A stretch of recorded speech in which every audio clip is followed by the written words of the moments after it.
Well, we'll get started. So my name is Bridgett. I'm a physical therapist here at 360 Balance and Dizziness, and we've just a few months ago started these monthly live Q&As, just random topics. So this month we're doing balance because it's Balance Awareness Week. That's an event that the Vestibular Disorders Association started many, many years ago as a focused effort to increase awareness of what we can do about balance. And so we're going to talk about a bunch of different factors today, but really these events are for you to ask questions. We're going to talk about different factors that can affect our balance. And not only that, but what can we do about it?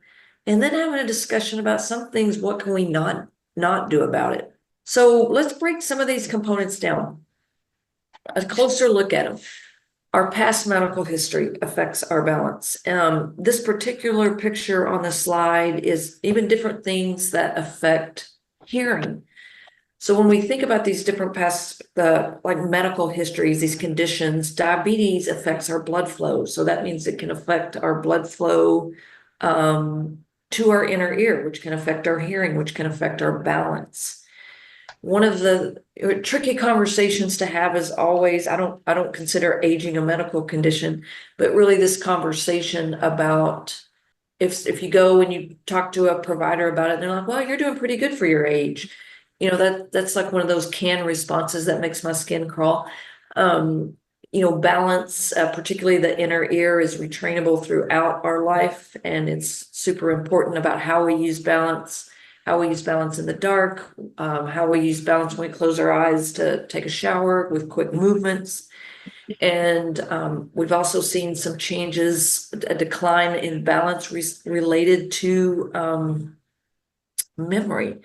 For many years, we've seen a decline in balance in those with memory loss. It hasn't been completely understood because, especially when it relates to that inner ear, we have considered balance historically as being a reflex, which it is when it comes to the inner ear.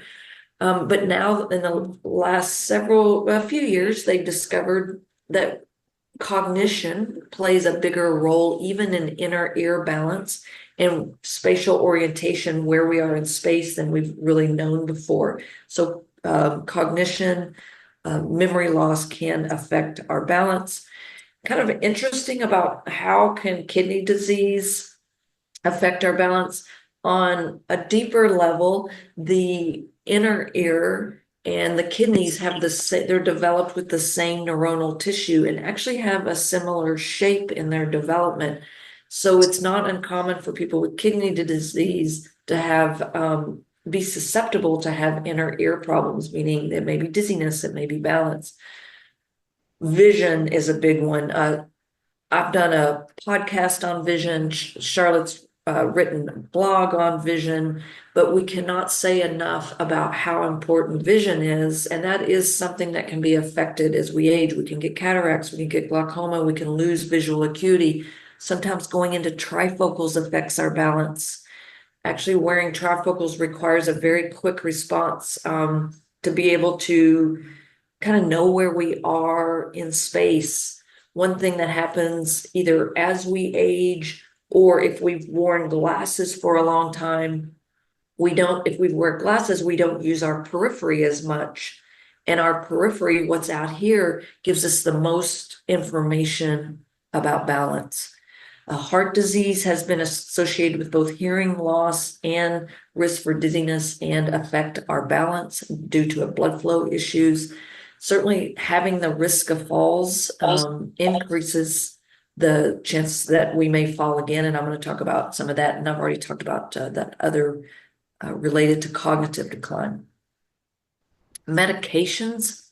This is tricky because obviously we're not recommending that you stop any medications, but the research does show that taking more than 3 medications is related to a higher fall risk, even if the medications don't make you sleepy or drowsy. And that's mostly related to probably the medical conditions that you're taking those for, just the ones that I talked about. But again, it's not about stopping medication. I think one of the challenges that we see is the number one thing recommended for dizziness is meclizine. It's prescribed all the time, yet it slows our reaction times down. It increases the risk of falling. So that's one of the challenges on the medicine side that we see.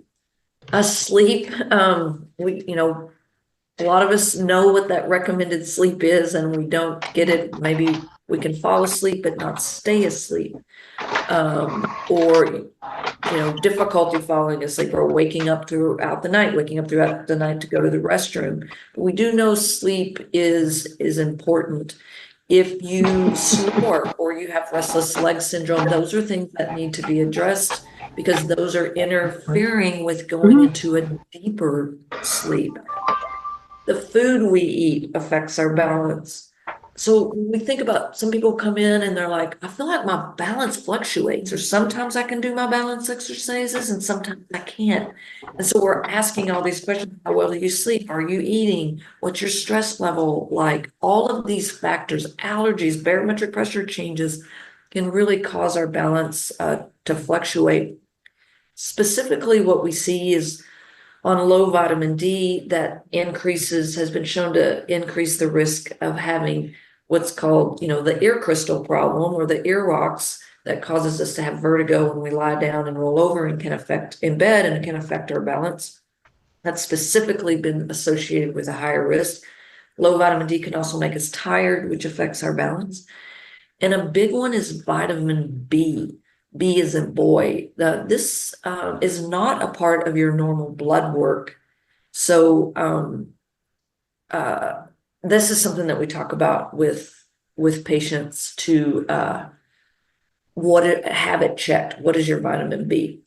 And Charlotte's on here. Charlotte, do you want to add anything?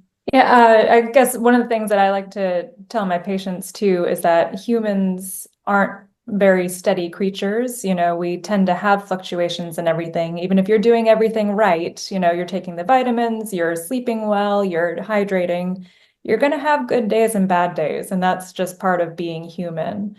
So if you notice that your balance is fluctuating, give it a day and see if you just kind of need the space to re-normalize. Especially with things like diet and sleep. I think studies have shown that sleep, we always hear the 7 to 9 hours, which is a really good kind of baseline, but people are outside of those normative values as well. And it's important to kind of figure out what your kind of ideal amount of sleep is. Some people trend more towards the 7. Some people trend more towards the 9, and some people are outside of that. Some people only need 4, some people need 10 to feel well rested. So kind of playing around with that a little bit can actually be a good thing. Try getting 7 hours of sleep a night for 7 days and see how you feel. And if you still feel fatigued, see how you feel at 8 hours of sleep a night. And coming up with a sleep routine can actually be more beneficial than getting 9 hours of sleep every night. And thanks for that ad, Charlotte, because that does remind me almost on the other category about emotions, how much our emotions can affect our sleep. If we feel stressed, if we are, sometimes people don't acknowledge that they're stressed, but maybe they have a lot on their plate and they're just used to being a caregiver. All of those factors, our mood can significantly impact our balance, whether we feel anxious, whether we feel depressed, are we under stress? And those are the types of things, anxiety, stress, depression, they also affect our neurotransmitters, which help us regulate sleep, which help give us energy, which also affect our absorption of things like vitamin B and vitamin D. So we can't look at just one thing about balance. And like Charlotte said, sometimes it just kind of gauge. That was just such a good point about if you don't, feel like doing your exercises, sometimes you just need to skip them. And that's something I'm going to talk about. You'll see a little notice on startle response, but if you feel that kind of like, or you just trying to do your exercises and it's making you feel anxious, it probably best is just to skip those. So balance systems that we talk a lot about here in the clinic is, I've already talked about vision.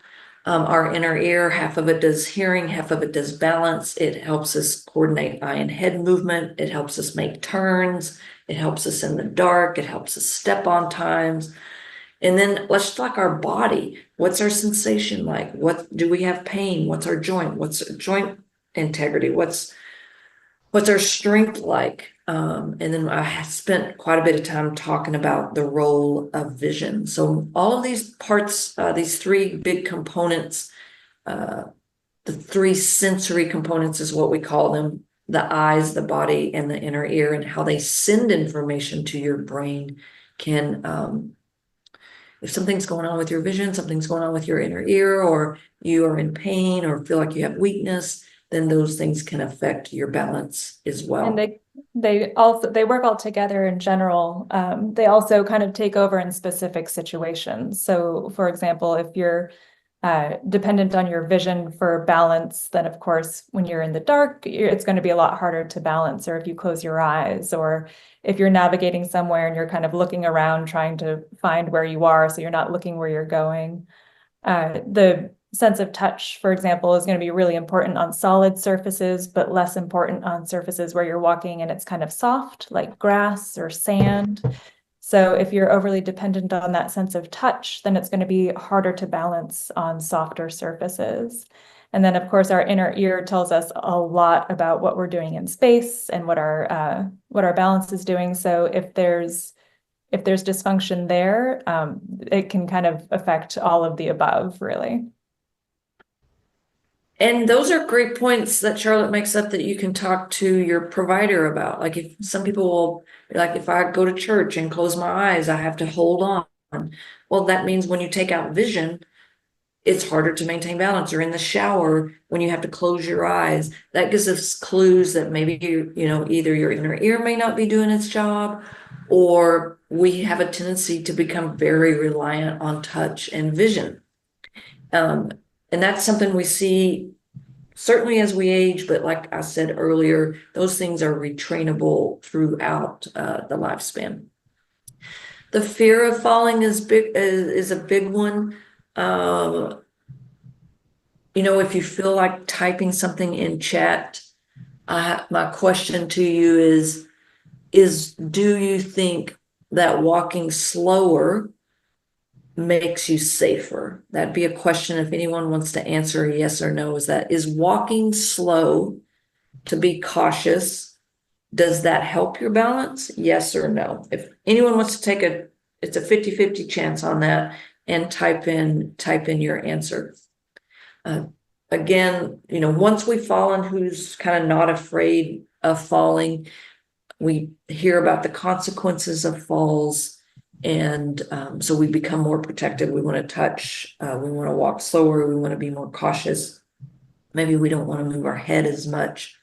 And so having a fear of falling increases the risk of falling. And so Judy took a chance here and said walking slower make us safer. Hopefully that's the way I worded it. I'm going to let Charlotte take this one, because we both equally have so many conversations around this. But I'm gonna, and even Mary says it does not, walking faster helps me keep a stride. So if Charlotte, you want to expand on that as well. Yeah, this is a big conversation we have in clinic. And walking slow is kind of what we think is the logical response to a fear of falling, right? You're afraid of falling, you're going to walk slow to have more careful steps, to see where you're going. But actually, there's kind of an ideal speed of walking. And the way that I describe it is that, if you think about being on a bicycle, if you go too slowly, you're going to fall over on that bicycle because the balance isn't there. But if you go too fast, you can careen out of control, and that's not safe either, right? But there's kind of a sweet spot in the middle where you're going at a nice, steady pace, something that's natural to you.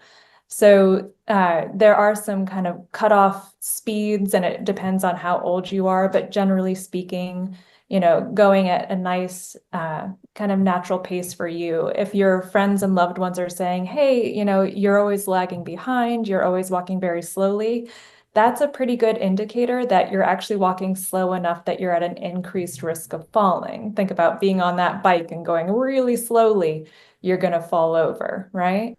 So walking just a little faster, keeping up with whoever you're walking with is a good starting point.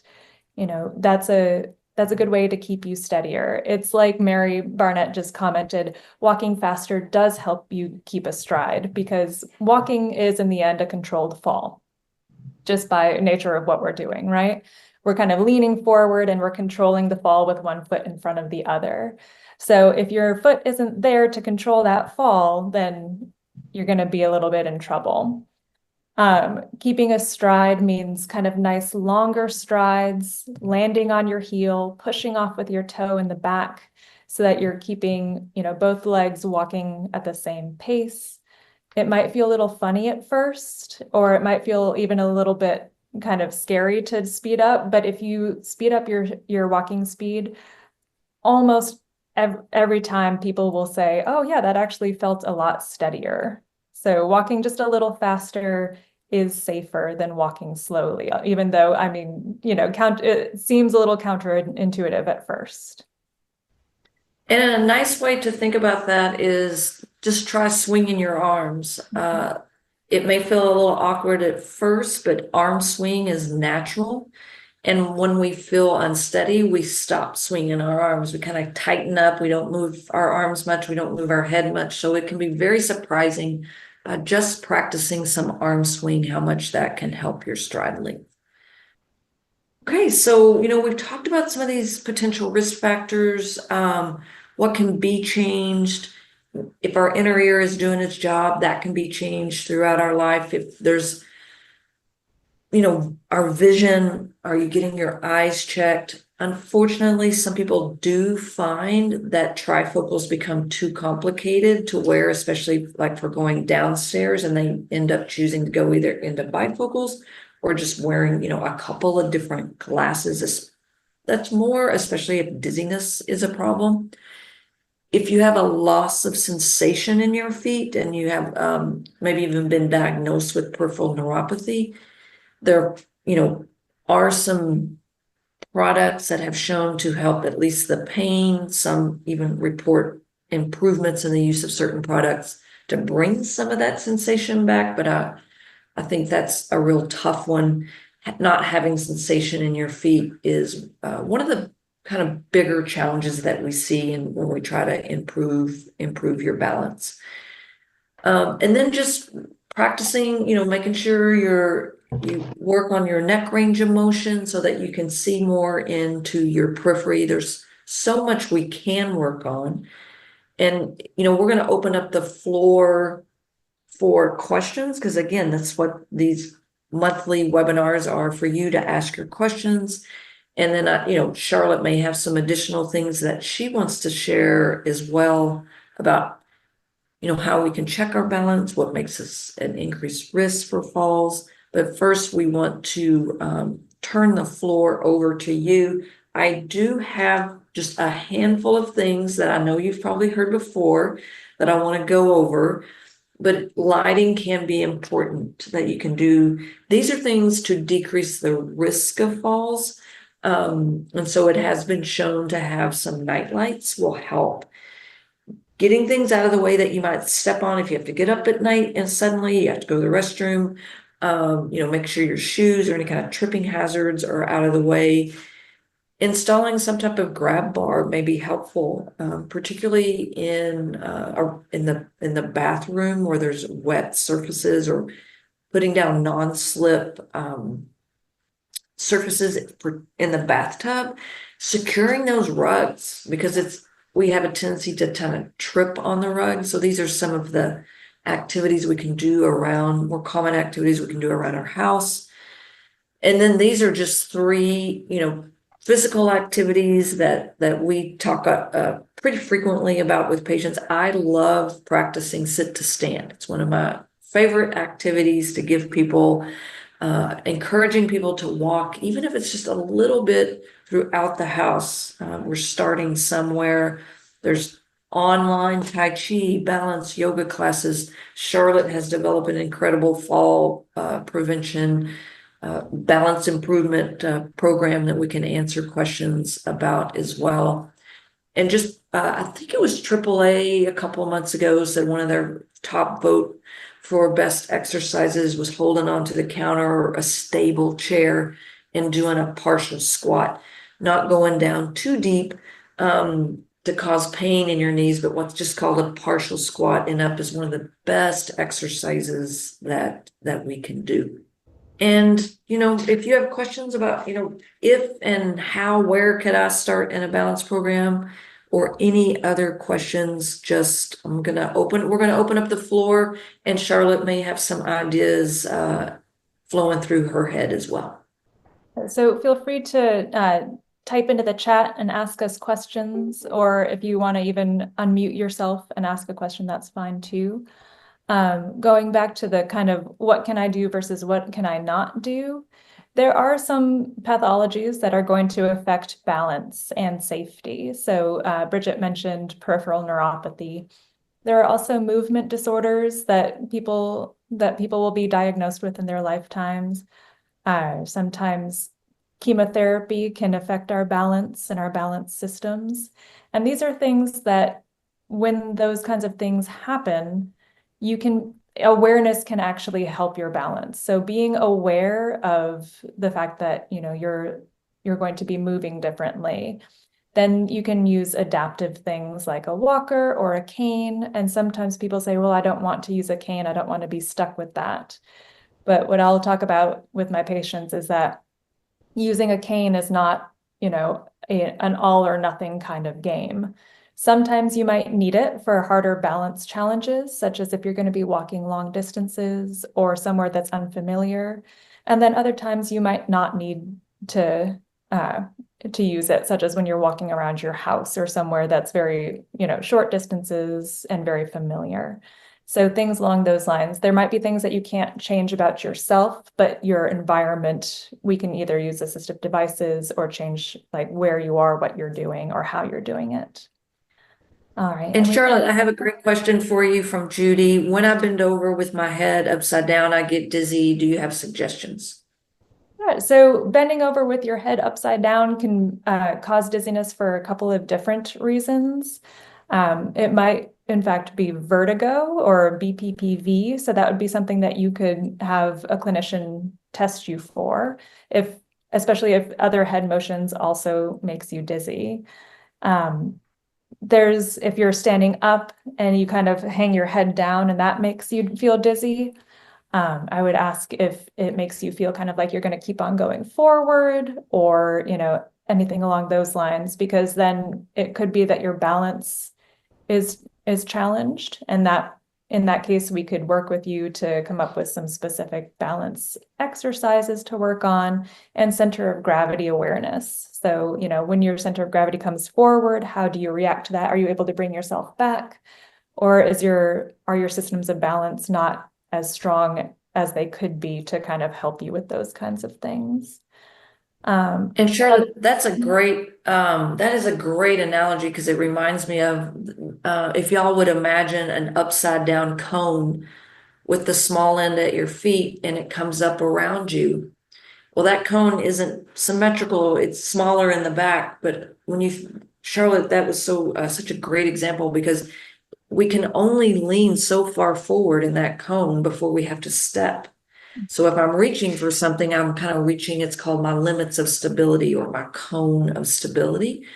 But if I lean forward and tuck my head down, I'm really pushing into my limits and it makes it harder to step on time. The other thing is, some people are more prone to feel unsteady, dizzy, lightheaded with certain positions. Like, let's say you were thinking about working in the garden, or where you were bent down working on something and you come up and it makes you almost feel a little lightheaded. Then you may be more prone to put your head upside down. So sometimes it's, does it make you lightheaded? Does it make you feel unsteady?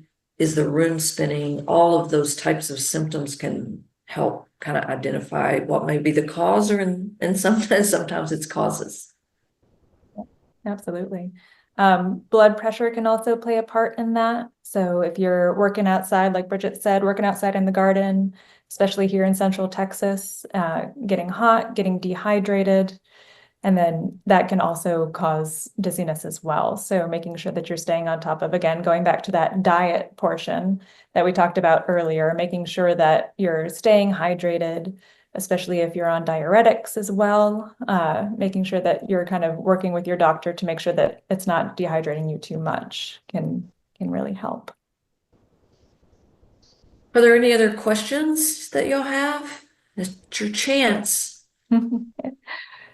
And while y'all are thinking about that, I can talk a little bit about, where to start with a balance program if you do feel like you're off balance. There are a couple of kind of easy earmarkers for fall risk. So one of them would be, if you're sitting down in a chair, do you need your hands to stand back up? And if you do, is it because of pain in your knees or is it because of weakness in your legs?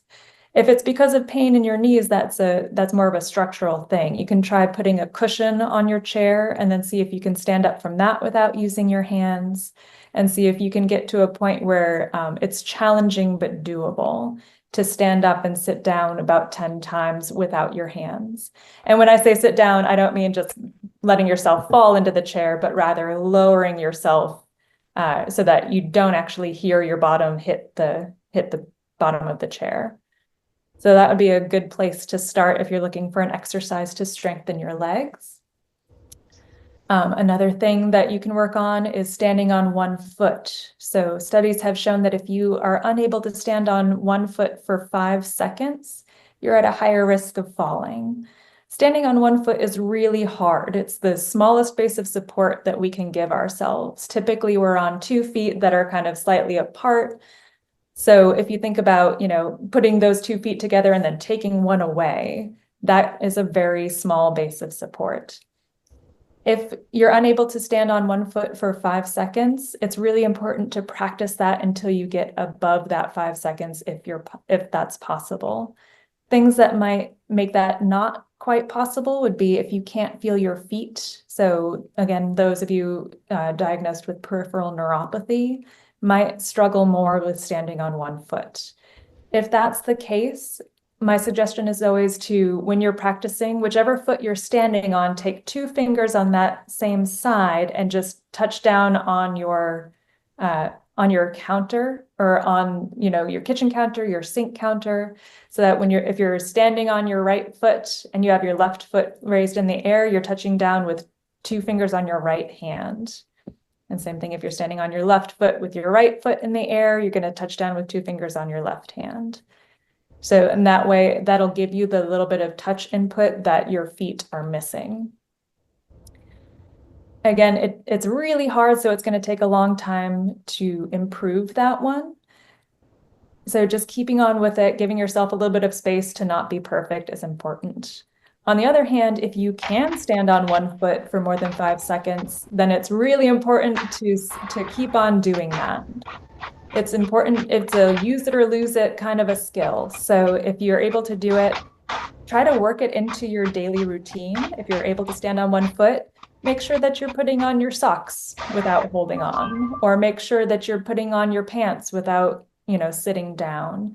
Things along those lines, where if you're safe to do those, keep doing them as long as possible. Even if it's easier to kind of hold on to something while you're putting on your pants, or to lean up against your bed while you're putting on your socks. See how long you can just keep on doing those things without that extra bit of support. Another thing, like we talked about earlier, is walking. So walking is one of the best things that you can possibly do for yourself. And like Bridgett said, start off with 5 minutes. 5 minutes of walking is actually better than you think it is, right? Especially if it starts you on a path. One of the hardest things to do is to create a new habit, and starting with something that is more accessible, like a 5-minute walk, can help kind of create a space for that habit to grow.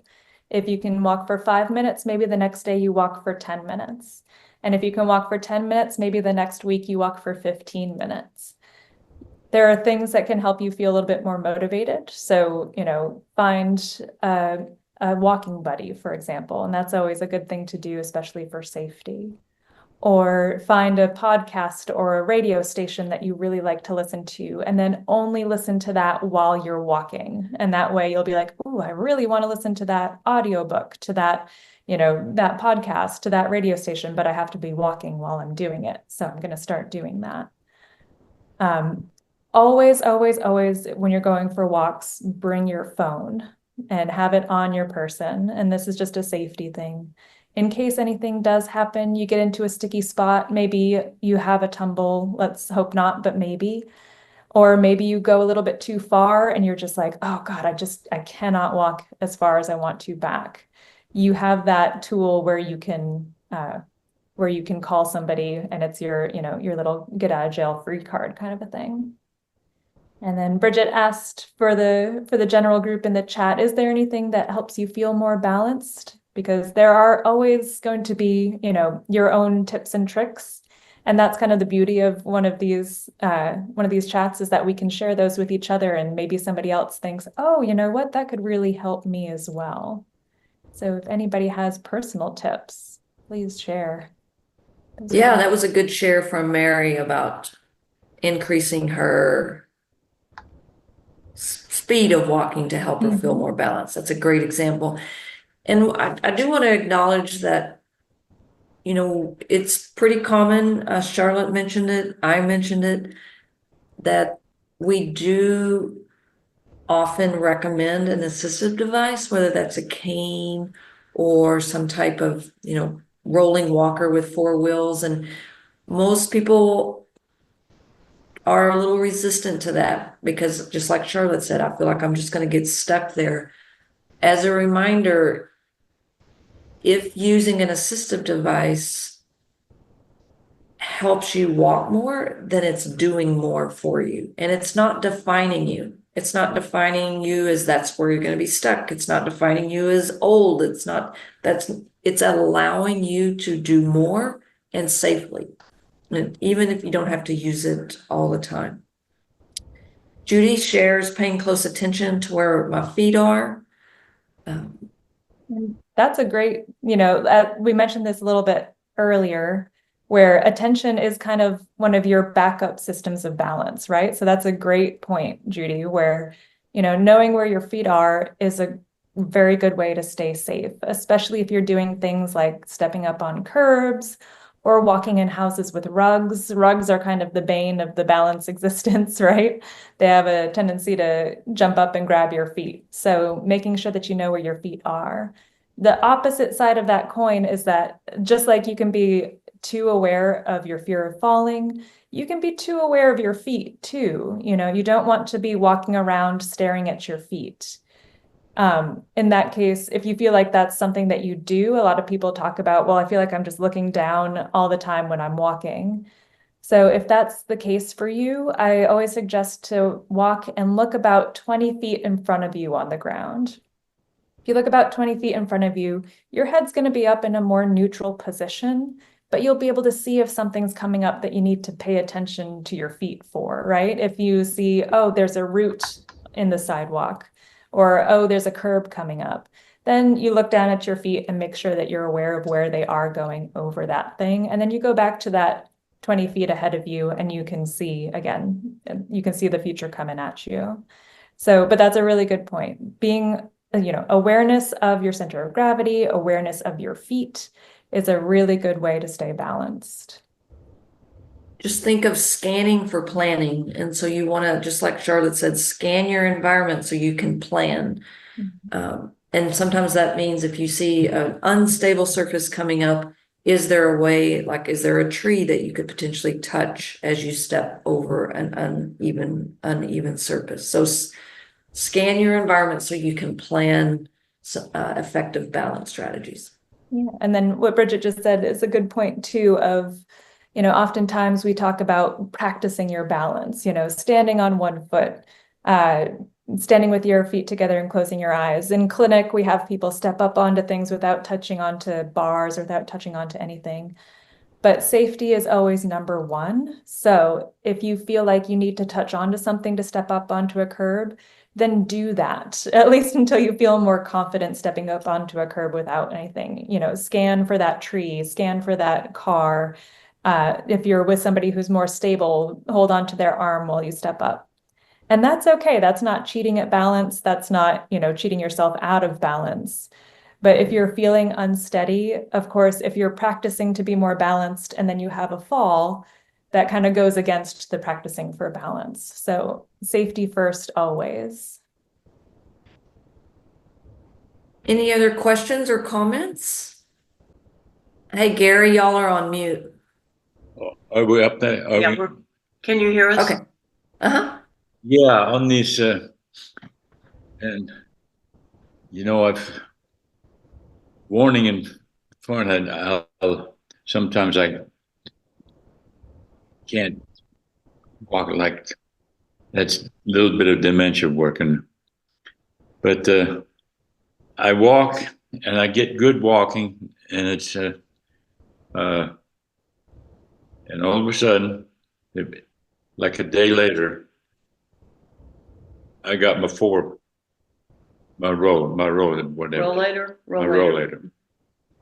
And the day before, I was really walking nicely. Without the rollator, and just, swinging my arms like you're supposed to and everything. It was really doing great.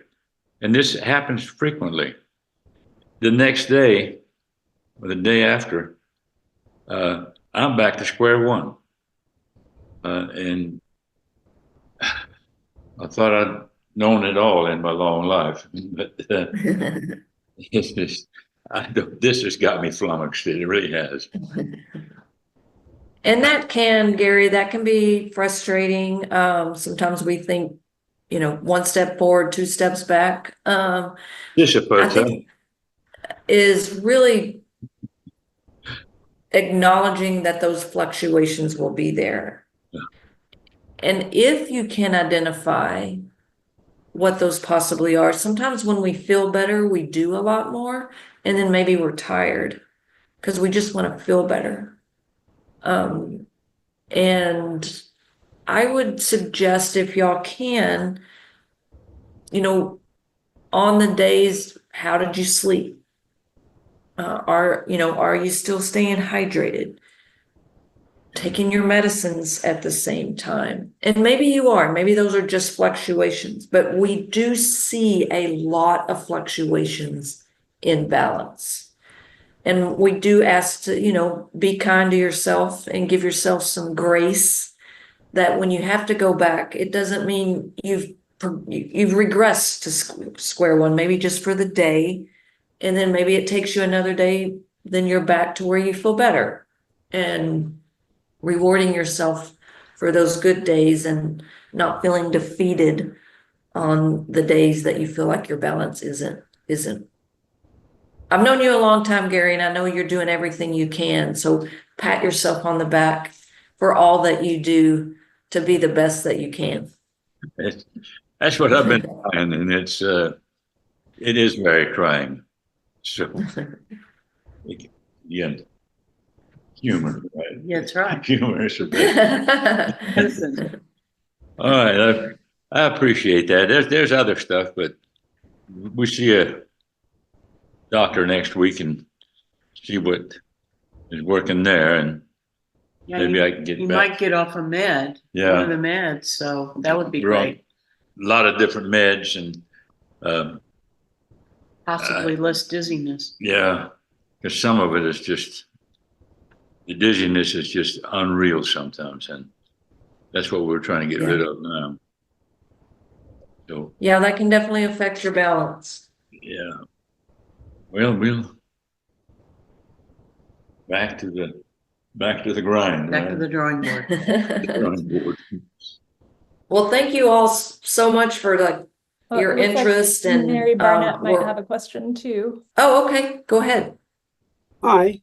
I was listening to everything that was said. I saw the little chart at the beginning of the meeting about all of the different things that could possibly make us dizzy. And I heard you say also about the pressure from the allergies and things like that. I have noticed that when the mold is high, I'm a lot more off balance and dizzy. And it's been high for the past 6 weeks, and I've been dealing with it for that long. Is it anything at all that I can do differently? I'm aware of my sleep. I drink lots of water. The medication is something I have thought about before, but it's medication that I need, so I haven't stopped it. I'm just not really sure what I can do to kind of get some relief, because I'm basically I work part-time 2 days a week, just going to work and going back home because I just feel so out of it.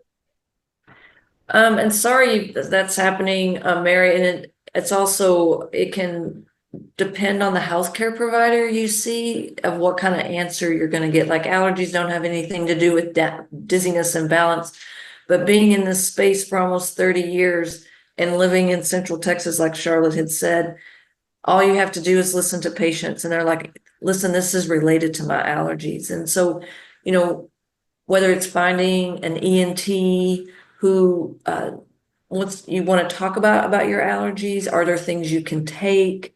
We don't fully understand. Like one theory is that if you're fighting allergies, your immune system is in kind of overdrive, trying to fight that. And so it can make you vulnerable for dizziness. It can make you vulnerable to feel unsteady. What's the pressure in your middle ear? If you have increased, middle ear pressures, we've seen that affect the inner ear. So I think if you don't have an ENT that you can talk to about your allergies, I think that's where I would recommend. Okay. What I would recommend doing. Thank you. And next month, what we have planned on the agenda, unless we hear from y'all that you want to hear about something else, is really about what we call gut to brain. Our gut produces 90% of the neurotransmitters that our brain needs to regulate, to keep us what we would call kind of in homeostasis. Our energy levels, our joy, our ups, our downs, our sleep, particularly with dopamine and serotonin, and that's produced in the gut. So with around foods and what we would call GI issues, how much they can affect the normal production of those neurotransmitters, affect our balance, affect our dizziness, affect our energy levels, affect our mood. And that's what we have a specialist to come in and talk about how different types of foods can impact, I'll say dizziness, balance, mood, but just our overall well-being. Of course, we can be flexible in what we talk about if we hear from our listeners that there's another topic. Even foods can affect our memory. So if y'all are good with that, that'll be the topic for next month, but I'll send out a little poll before next month's meeting and see if that's what you want to hear about. All right. Thank you all so much. And if you didn't feel like sharing your questions here within the group, you can always email us. I saw where Charlotte put her email in there, and you should have my email. All right. We'll hopefully see y'all next month.